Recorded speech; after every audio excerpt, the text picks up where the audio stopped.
Hepinize selamlar sevgili dostlarım. Şu anda Konakgat'ta otoparktayız. Yine önemli bir projeye başlayacağız. Sevgili dostum Arda'nın Prelude'ünden bir parçanın numunesini alıp kendi aracıma onu uyarlayacağım. Biliyorsunuz en son bir orta konsol çalışmam vardı. Geçtiğimiz sene yaptığım. Onun iç döşemesi. Hiçbir yerde bulunmuyor bu parça. Honda stoklarında da tükenmiş durumda.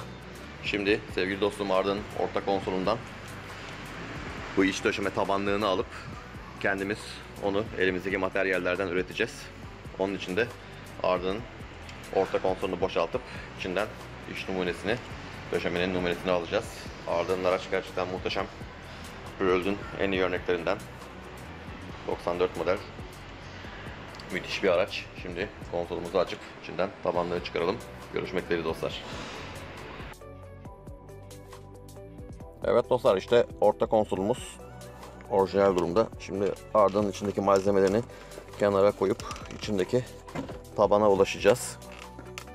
Buradaki tabandan döşemeyi çıkaracağız. Daha sonra onun şablonunu çıkartıp evde orijinal malzemelerimizle üreteceğiz. Zaten bu da benim aldığım malzemeyle tamamen aynı malzemeden üretilmiş. Keçeden üretilmiş. Şunları güzelce Arda'nın malzemeleri kaldıralım. Evet, taban görülmekte.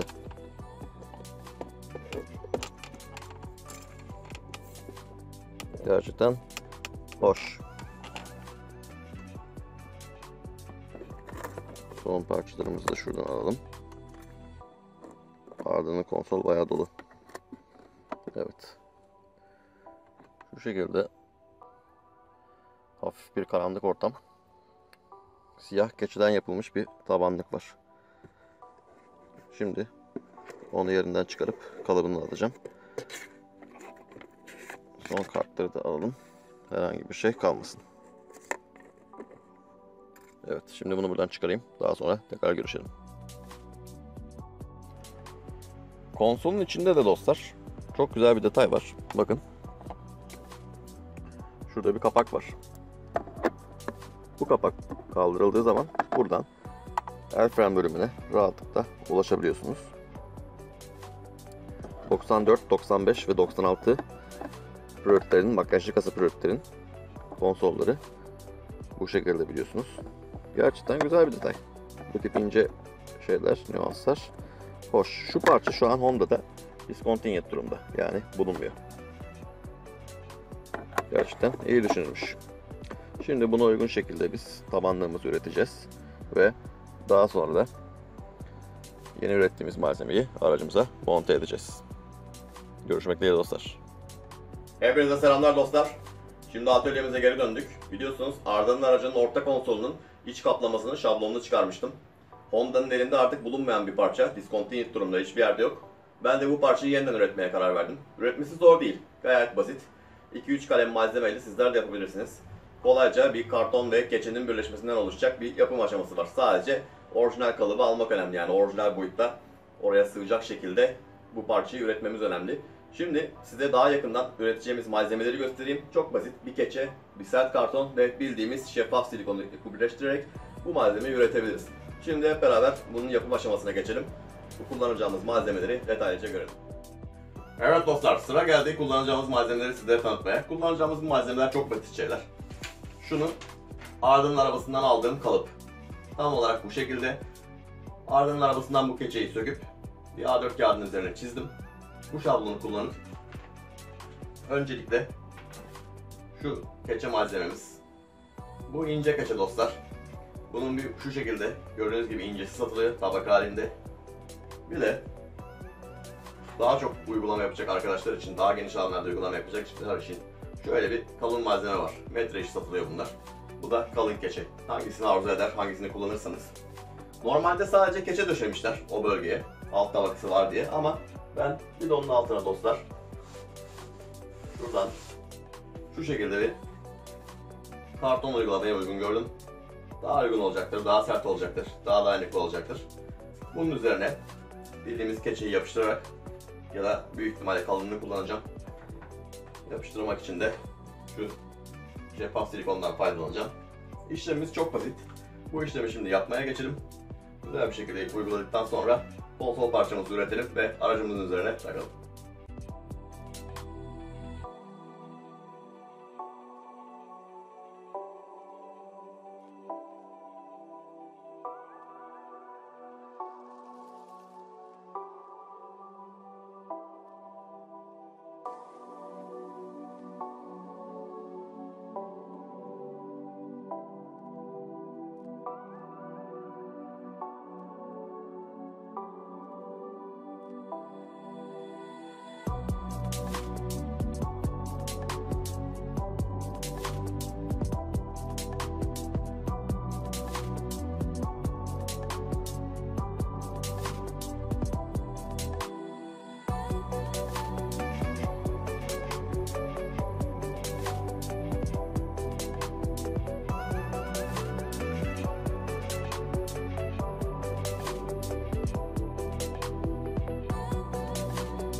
Evet dostlar, 2 adet aynı malzemeden ürettim.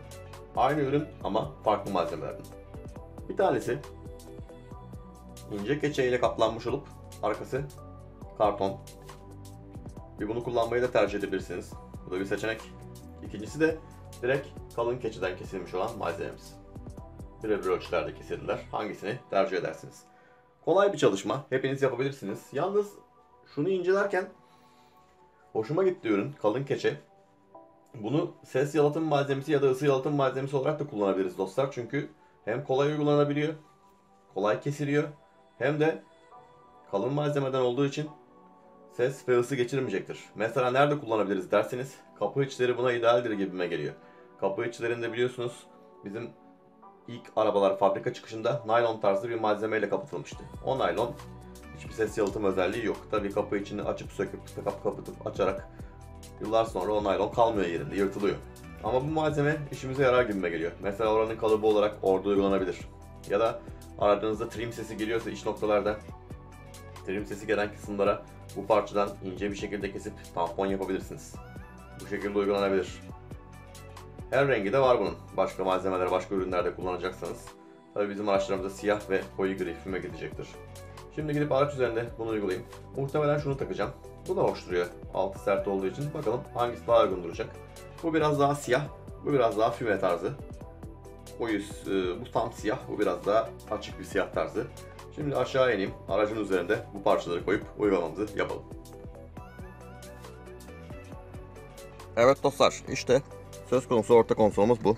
Biliyorsunuz 95 konsolunu aracıma adapte edip takmıştım. Şu şekilde tabanını görmektesiniz.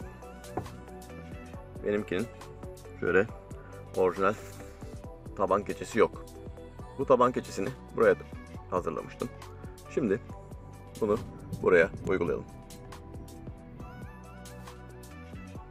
Evet dostlar, taban keçemiz birebir uyum sağladı. Çok da güzel oldu.